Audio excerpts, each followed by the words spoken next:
Well, good evening. Hey, isn't this technology fantastic? Here I am now in Waipukurau. Fantastic. Look, thanks for the chance to be your guest speaker this evening. And I have to say, it's an absolute honour.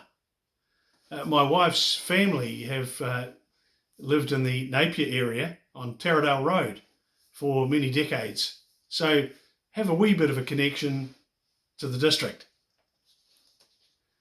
Are you concerned about the way our freedoms and democracy are being undermined at the present time by stealth? Straightforward question, isn't it? Do you feel we're being herded like sheep under the cover of COVID-19 towards more and more central government control? Some say it's time to push back. And as we in New Zealand, we're one people, and the power rests with the people, as is the responsibility to act to preserve democracy when it gets out of hand like it is at present. For the record, I've got no desire or intention to become involved in central government, in politics in Wellington in any form whatsoever as a candidate, as I find the current Wellington scene very distasteful. Like me, you'll have seen that government is now looking at yet another reform. This time it's local government, and it joins 7 other reforms, all targeted to be fully in place by the 1st of July 2024. Why the date? Why the haste? Having read the He Puapua report many months ago and watching what's been said against what's actually happening, it's my observation that it's become a foundation document for the current government, who went to extreme lengths to ensure its contents remained unknown to voters before the last election. Even its coalition partners were unaware of it. They were unaware that it had been presented in draft to Minister Mahuta. The report was commissioned by this government to create a pathway to implement the United Nations declarations on the rights of Indigenous people.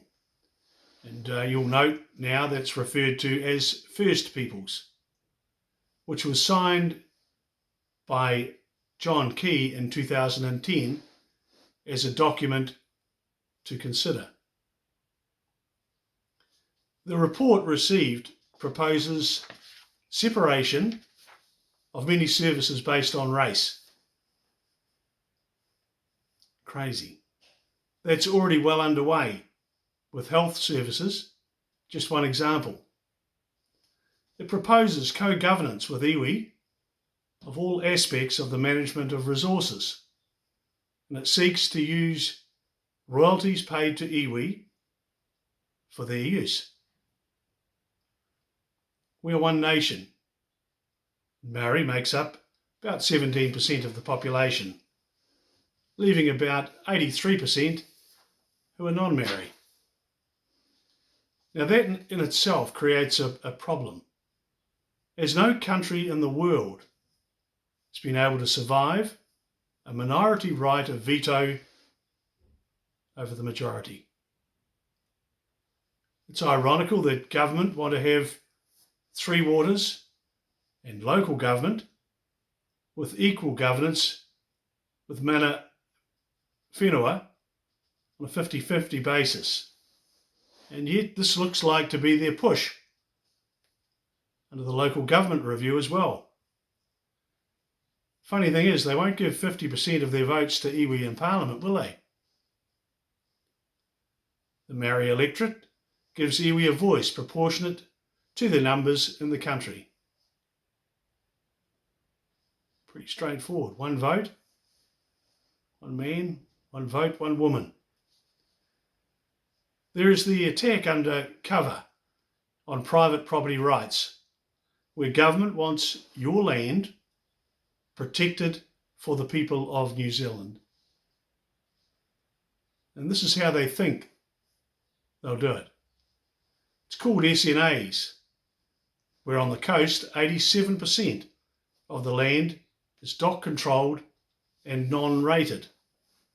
Of the remaining 13%, which is private land, 33% has been identified as an SNA, or a natural hazard, or an outstanding natural landscape, or a site of significance to Maori, or an outstanding natural feature, or an outstanding natural characteristic. If your private land gets designated under any of these categories, you'll be required to get a resource consent to make the changes you want on your land. Now, it's really important to link all the little bits together, because this is part of a well-coordinated attack plan. In the draft bill for the Environment and Build Act, which is being consulted on at present, there is a clause that establishes 14 regional plans for New Zealand. Every bit of legislation this government is pushing through is connected, together with the ultimate aim of shifting New Zealand away from local control to 100% central government control, with the governance shared with iwi. The draft bill sets out a new way that notified resource consents will be heard. Now, at present, your council appoints commissioners to a hearing panel. Under the new Environment and Build Act, a new planning committee is to be established. Government will appoint an independent chairperson. DOC, Government Department, will appoint a member. Iwi will appoint members, and your district council or councils will appoint a member or members. And the councils that represent all of the people, Maori and non-Maori, will be in a minority position. The ability to act in the local interest will be completely removed by this planning committee, and they will become a lapdog for whichever minister has a particular interest. You're seeing it now. We've never seen it like we're seeing it now before. The costs paid by the applicant will be huge and unsustainable, and landowners will lose their private property right to earn an income from their own land. In common law, that's a fundamental right. Some say the Labour government's intention is to reduce the number of councils from 67 to 14. It's very clear to me councils form no part of this government's plan. In my opinion, this will collapse our democratic system. Like everything this government does, our people will not be consulted until the decisions are made, and then there'll be a Clayton's discussion, rubber stamp. Like many councils did with Three Waters, I advocated to have all councils in New Zealand seek feedback from their ratepayers when a proposal from central government was material and was not disclosed in detail during an election. That includes what level of democracy should be local and what level should be central government. That's because it all starts and finishes with the way taxes from all sources are spent and by whom. I doubt there's 1% of the people in our country that supports a communist style of control, and yet the evidence shows that we are moving in that direction. Let's have a look at the countries that do particularly well, that have a bottom-up democracy.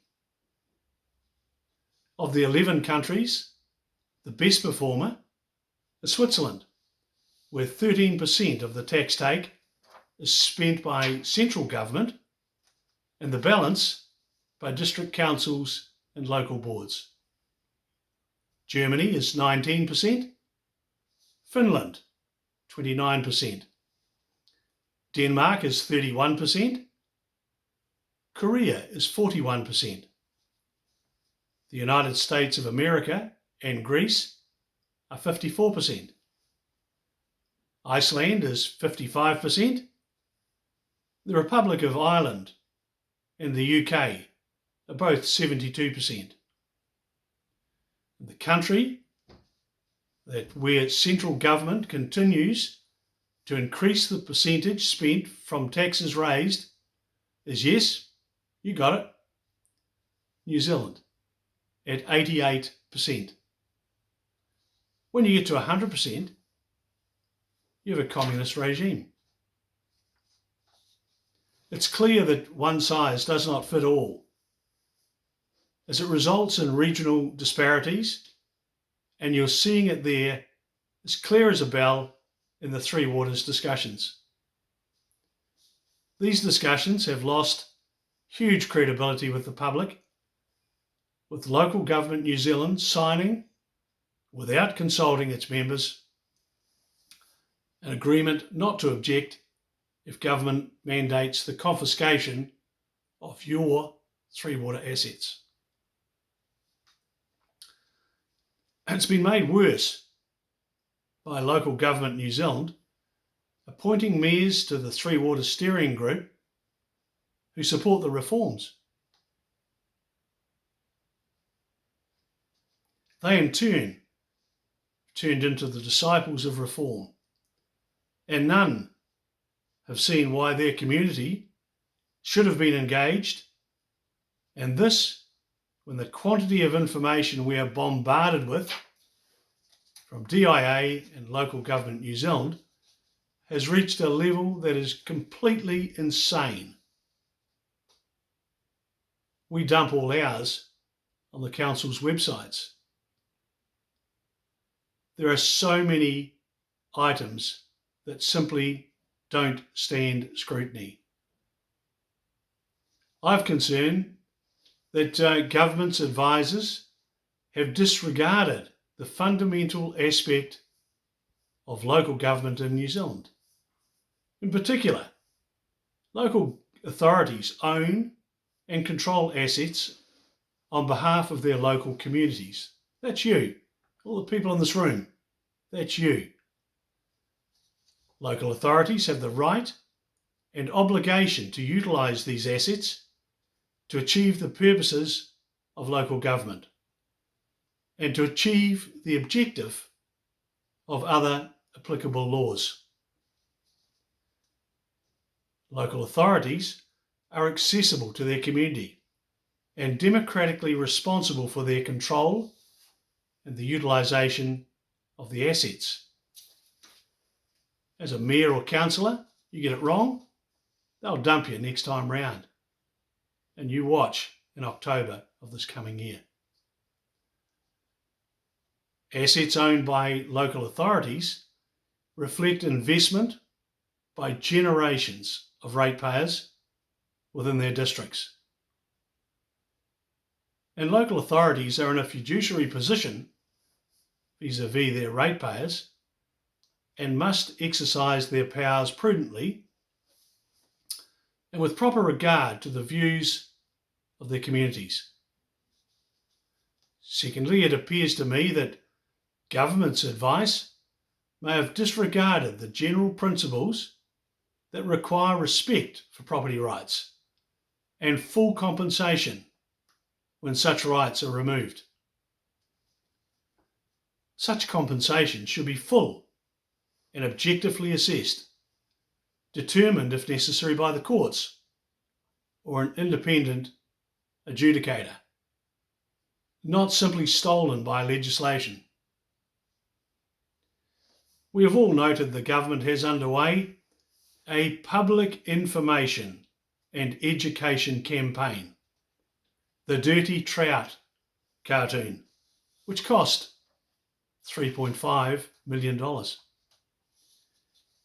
The question I've asked all the way through is that campaign both fair and informative? In particular, there should be acknowledgement of the fundamental role of local government. The points that I've raised are consistent with the principles and the provisions of the Local Government Act 2002 and the general law. Now, as a general rule, countries that are centralised tend to be left-leaning and less wealthy, and they have lower standards of living. I'd like you to compare New Zealand to the 11 countries set out, and you'll see that we're at the bottom of the list. You know, there's no need for that. And again, the power is with the people. And this rush to 100% government control is evidenced clearly by the tax takes and the legislation and the discussions coming out of Wellington. It can and it must be reversed. Government, for a number of years, has pushed unfunded obligations down to local government ratepayers, who then must pay extra rates to cover the extra costs imposed by Wellington. And we've never seen increases like we've seen in the last 2 years. Astonishing. On the West Coast, government passed legislation to require a one district plan. Not a bad idea, you might say. Some were horrified as the cost at the time was said to be close to $1 million. In fairness to government, they put in $200,000. Well, guess what? We're now at 4.4 million, and it could well exceed 7 million when the challenges, which will come, head to the Environment Court. Our population's 33,400 on the coast. 33,400. Unfunded obligations like this need to be funded by central government, as this will ensure they look very carefully at what the cost impact will be, because they, rather than councils, will need to increase the tax take, and they, rather than councils, will be accountable to the voters. I see some calling on every political party to consider their future position in relation to placing an obligation on every minister to root out any form of legislation, policy, or rules that in any way divides New Zealand into two tribes and shifts freedom and control away from our local population. Many want to hear political parties confirm the commitment to freedom and to confirm that we are one people as a fundamental basis of our democracy. Our fathers, our grandfathers fought for those rights, and they're not going to be stolen. You, like me, will have heard the call to confirm the principle of one man, one vote, one woman, one vote. Many New Zealanders are seeking to establish a priority for oil and gas and coal and reverse the current unsustainable energy policy position. Reality will force that, and one of the things that's absolutely clear is that the most cost-effective energy in the world comes from coal. There'll be a few of you watching this that'll hate that. It's just a reality. As New Zealanders, we must fight to maintain private property rights and other fundamental rights that, as I said before, our fathers and our grandfathers fought and some died for in world wars. I can see why so many are calling for New Zealand to walk away from the United Nations agreement, and in fact any United Nations agreement that is not in the best interests of New Zealand. We are a sovereign country. We're not obligated to the United Nations, which has failed to perform on so many levels, and it gets hijacked by those with an agenda. It's hard to argue with those that want to see the ETS revoked as a priority, and some political parties have already put a line in the sand. The ETS will collapse businesses right around New Zealand. You're seeing it there now. It'll create inflation like you wouldn't believe. The He Puapua report should never have been funded, let alone allowed to darken the doors of our current ministers. While it will of course appeal to those extremists amongst Maori who are in a very small minority, it won't get the support from most iwi and the rest of the country. For me, I say let's start with the intended three waters and local government reforms, at present being driven from the top down. And let's go out to our ratepayers and engage. Let's have a meaningful discussion on the options going forward, with the full support of Local Government New Zealand, acting in the interests of its members, unlike what occurred with the Three Waters debacle.